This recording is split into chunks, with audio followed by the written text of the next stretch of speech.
This is Matt Heafy of Trivium's new signature guitar, and it is the best metal guitar Epiphone have ever made, or at least that's what the internet's been saying. There's a ton of hype around these Origins Les Paul Customs. It's apparently the fastest selling Epiphone launch ever. Now, I've been dying to get my hands on one since before they were even announced. Matt Heafy was using unnamed prototypes on stream with different pickups that didn't match the hardware, and the hype was already real. If you're a regular viewer, you know I've been talking about these for like 2 years. So massive thanks to Sweetwater for hooking us up with this guitar to check out together and for sponsoring the video. They're awesome, easy recommendation if you're buying any music gear online. So let's put the internet's narrative to the test. Is this the ultimate Les Paul for metal? We'll smack that like button up if you go on to enjoy the video. That actually really helps out. And let's take a closer look. So I'm gonna try my best not to let my excitement get the best of me for this video.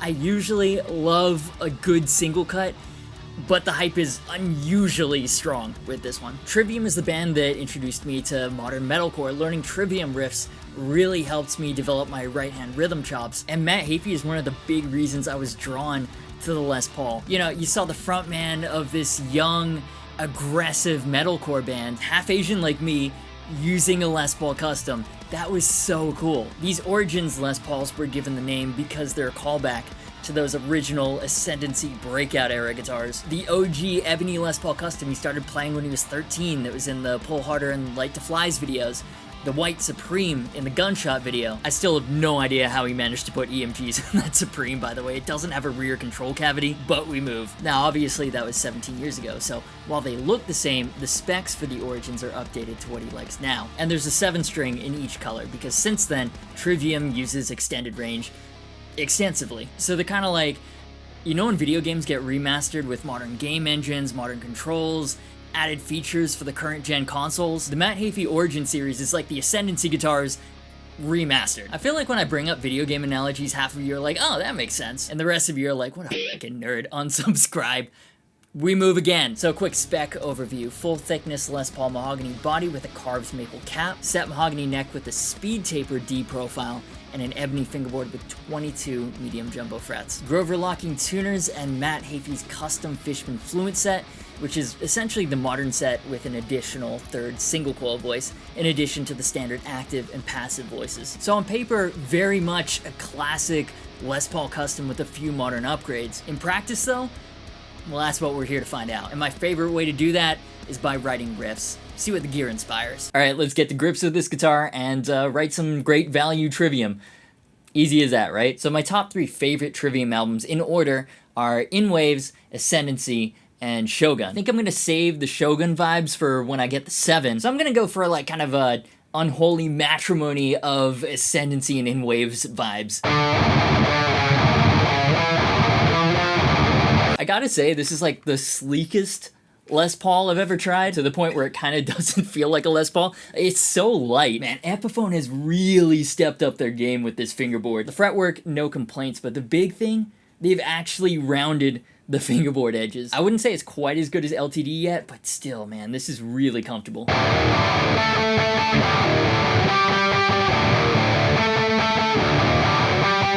Obviously, it's got the shorter Gibson scale length and the medium jumbo frets, but this is the thinnest neck I've ever tried on any Les Paul. It's not quite Ibanez Wizard, but it's pretty damn close. Sounds pretty good. That's voice 1. What about voice 2? I think that's a coil split, actually. Yeah. Voice 2. Nice. It's subtle, but it thickens it up.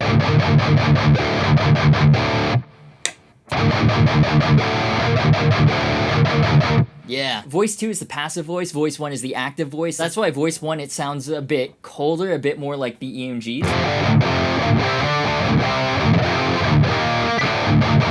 Whereas voice 2...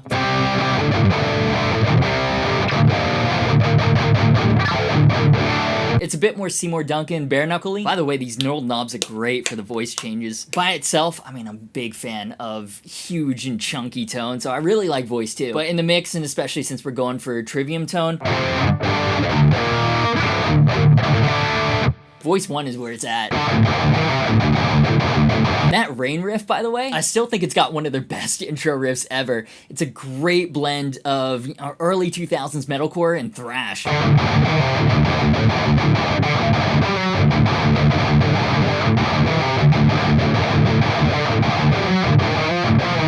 Jesus Christ, that's a great warm-up riff. Getting distracted. Intro riff. Let's aim for Wish.com Rain. Something Matt Heafy also really likes to do is the down, down, down, up, down picking pattern. Like that. So I'm thinking, I don't know.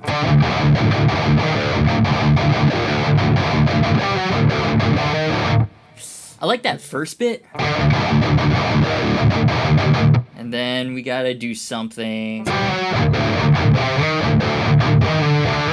Like, we gotta throw octaves in there too. That's classic Trivium. Okay. Think early 2000s metalcore.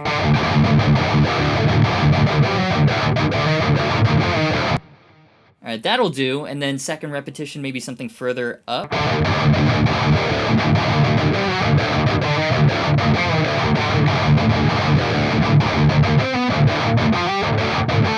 Boom! Intro sorted. Great value range. Trivium also likes their riffs to, travel, I guess. Like, you're always going somewhere on the fingerboard.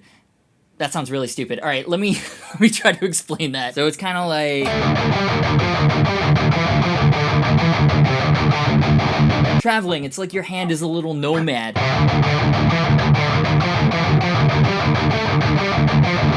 Nomadic fretting hand riffs. Anyways, combine that with the down, down, down, up, down picking.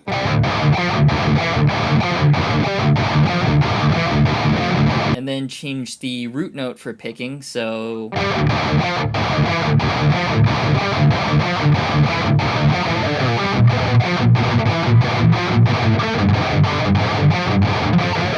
like that, but less shit. This is your daily reminder to practice, or you'll suck like me.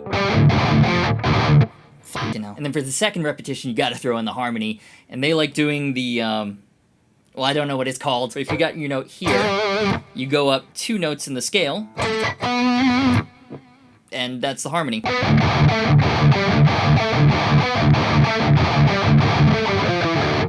Like that. This is a bit of a right-hand workout, I'm not gonna lie. One of Trivium's most underrated riffs, because it gets overshadowed by the lead guitar, is the rhythm behind the solo in Waves.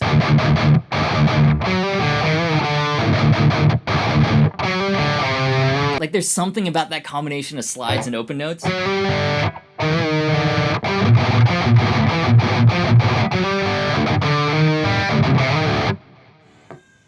No idea if that's in the scale or not, but fuck it. It sounds cool. In general, I advocate for that school of thought when you're writing anything. Fuck it, it sounds cool. Another Trivium favorite picking pattern is the... you hear it in, like, Light to the Flies. Or like in Forsake Not the Dream.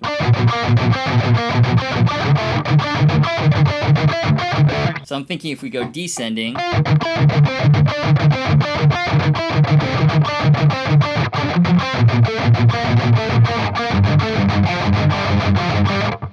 something like that. You can add some flair though.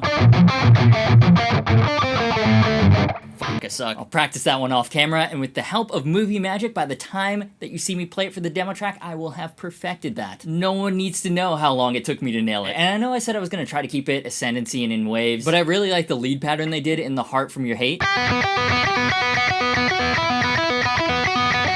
So I want to throw in something similar.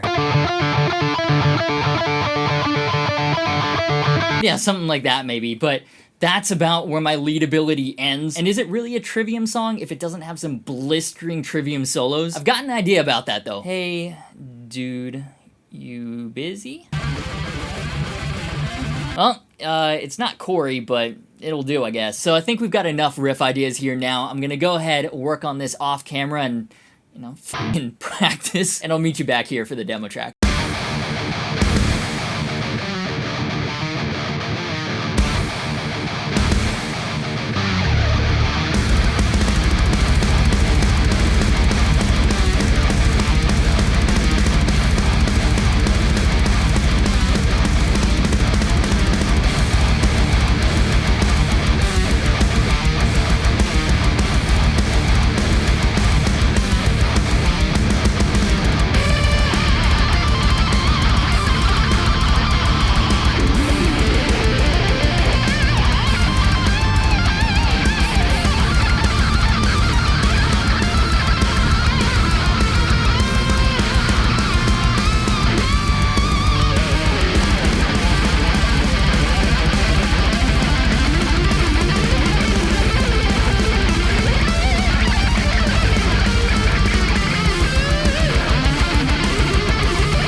Pretty funny, when I sent that track to Matt, he described it as if Corey and me had a baby. Yes, all my years of Trivium have finally paid off. Huge thanks to Matt for agreeing to be in the video. That was really cool. Go follow him on Twitch. It was insane watching him come up with a solo and a harmony basically on the fly. And everybody, this is how you write a solo. You just jam and have fun.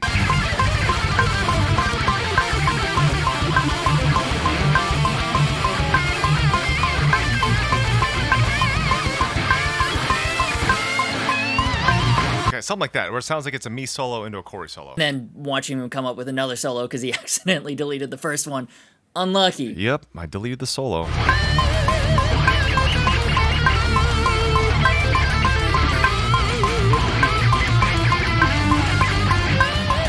But if you were wondering, wait, what the why is he using a Gibson Gold Top instead of his signature? He told me it's because he doesn't have any at his house where he streams yet. So I'm in the same boat as all of you. I am such a man of the people that I make sure my own signature guitar is delayed just as much as all of yours is. Man of the people. But he's on tour with Trivium next month. You'll be able to see the Origins in action live, and that's one of the things I really like about Heafy's Epiphones. He actually uses them. He's not Slash, he's not Joe Bonamassa where his name's on the headstock, but then he uses a Gibson on tour. Look up any live Trivium video or Clinic video or whatever from since about 2013 with the launch of his original Epiphone signatures. Matt will be playing one of his Epiphones. The ones you can buy are the same ones he plays live, the same ones he records in the studio. That's a major endorsement, and I really respect how accessibility has always been a big part of his approach towards his signature models. That's why he went with Epiphone instead of Gibson, and it's why all 4 variations of his signature are available left-handed this time as well. Epiphone and Gibson like to pretend that left-handed players just don't exist, so that's huge.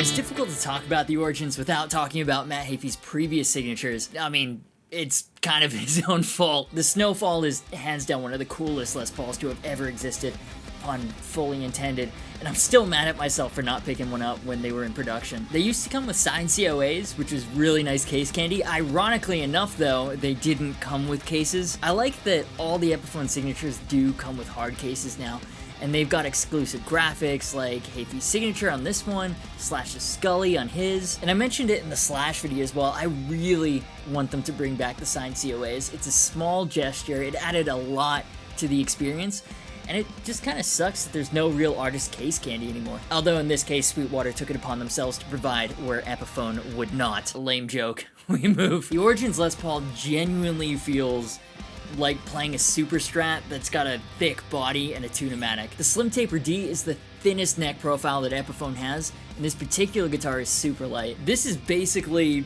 a Les Paul without the heft of a Les Paul, which is super interesting because the heft is usually a big part of what makes a Les Paul a Les Paul.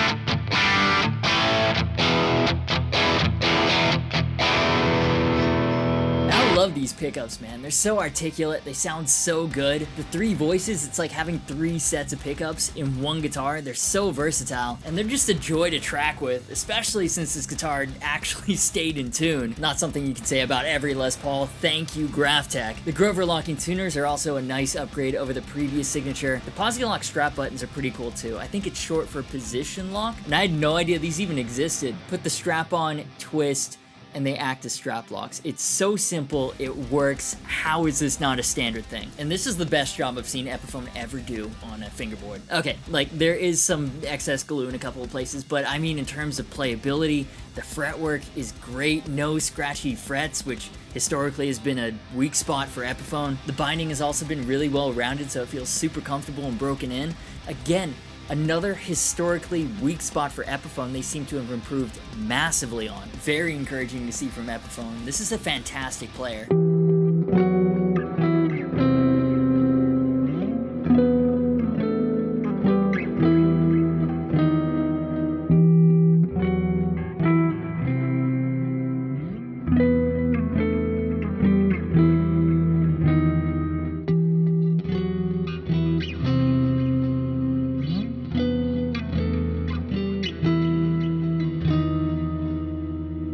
But going back to the question at the beginning of the video, is this the ultimate metal Les Paul? Yes or no, depending on your perspective. Super unhelpful. Let me explain. The Heafy Origins uses traditional Gibson medium jumbo sized frets, and that term medium jumbo is kind of misleading. They're not big. The vast majority of modern guitars, especially modern metal guitars, have jumbo or extra jumbo frets. The idea with larger frets is you don't have to press down as hard to cleanly fret a note. That's obviously very helpful if you want to play a lot of fast notes cleanly. And I'm not gonna lie, these traditional frets feel pretty small for a modern guitar.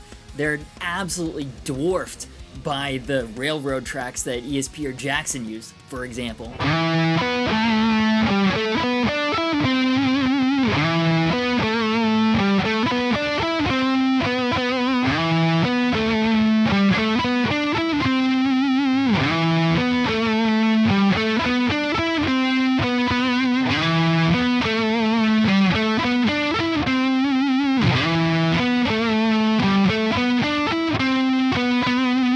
Origins also uses the standard Epiphone traditional ABR style tunematic. It's really skinny. The vast majority of modern guitars use wider bridges to allow more room for the saddles to travel, meaning you can get heavier string gauges on them for lower tunings without running into intonation issues. Plus, big, heavy bridges are so satisfying to chug with. Personally, with modern metal getting lower and lower, I would have liked Epiphone to have used the wider Nashville style bridge. My guess is because these are modeled after Matt Heafy's original Les Paul custom, they wanted to retain a lot of the same feel with the traditional frets and the traditional bridge. And honestly, I didn't notice either of those things during the first impressions because I just come from filming the Adam Jones and Slash Les Paul videos. Both of those also have the standard Gibson Epiphone medium jumbo sized frets. The Slash has the small ABR style tunematic, but when I brought my Eclipse out for comparison, I mean, it was night and day.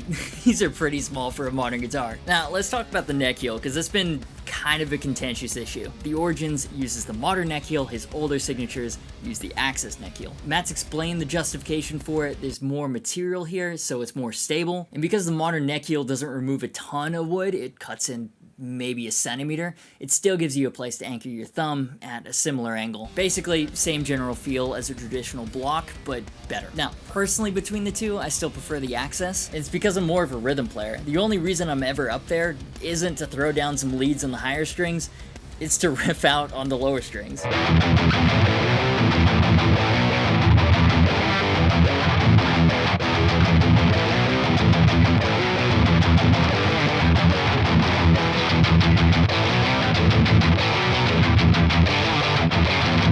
I don't need anything to anchor my thumb to, therefore my preference is less material there. So I get it, Matt's out there shredding faces off every day, this is better suited to his needs. When it comes down to it though, both are an improvement for upper fret access. Realistically, just about anything is an improvement over the traditional Les Paul block. So I've had people ask me, how does this compare to a Prophecy Les Paul? How does it compare to an EC1000? Compared to the Prophecy Les Paul, this has a gloss finish instead of aged gloss. It has smaller frets and the speed taper is much thinner than the asymmetrical slim taper. The Prophecy has jumbo frets, but both of these are kind of modernized vintage, whereas the LTD is full-blown modern guitar. Thinner body, extra jumbo stainless steel frets set through neck joint. They're so similar on paper, but in practice, they all feel like very different guitars. So then, is the Origins the ultimate metal Les Paul? That's really gonna come down to whether or not you like the traditional frets and the super thin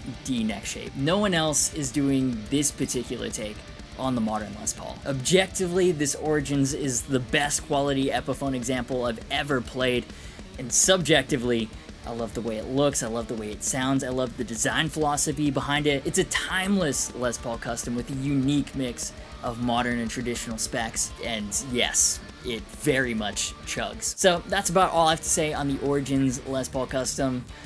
I'm a big fan. My regular viewers are like, yeah, no shit, you just spent fucking forever talking about it. I have a lot to say about the nuances of different single cuts, okay? But I'd love to know what you're thinking in the comments below. Have you tried one of the Origins yet? What did you think of the neck shape? What do you think of these compared to the older models? Since these have sold so well, do you think they'll add more to the Origins collection? Personally, I think his Silver Burst or his 7-string Explorer would be very, very cool. He's been playing 8 strings on stream. 8 strings Origin, 9 strings. I will be getting the 7-string Origins at some point as well. It's been pre-ordered. just waiting for it to come back in stock. It's a good time to remind you, make sure you're subscribed for that. You've got notifications turned on, that way you don't miss any new uploads from me. Massive thanks to my patrons as well. You guys are awesome. That support really, really makes everything possible. Now I'm juggling being a content creator with being a new dad, so thank you so much. I really appreciate it. If you want to join them in supporting the channel and get bonus extras, link to that will be in the description. Social media, Discord, and Sweetwater links are also in the description. Again, huge thanks to them for sponsoring today's video. As always, thank you so much for watching. You've been awesome, and I will see you for the next video.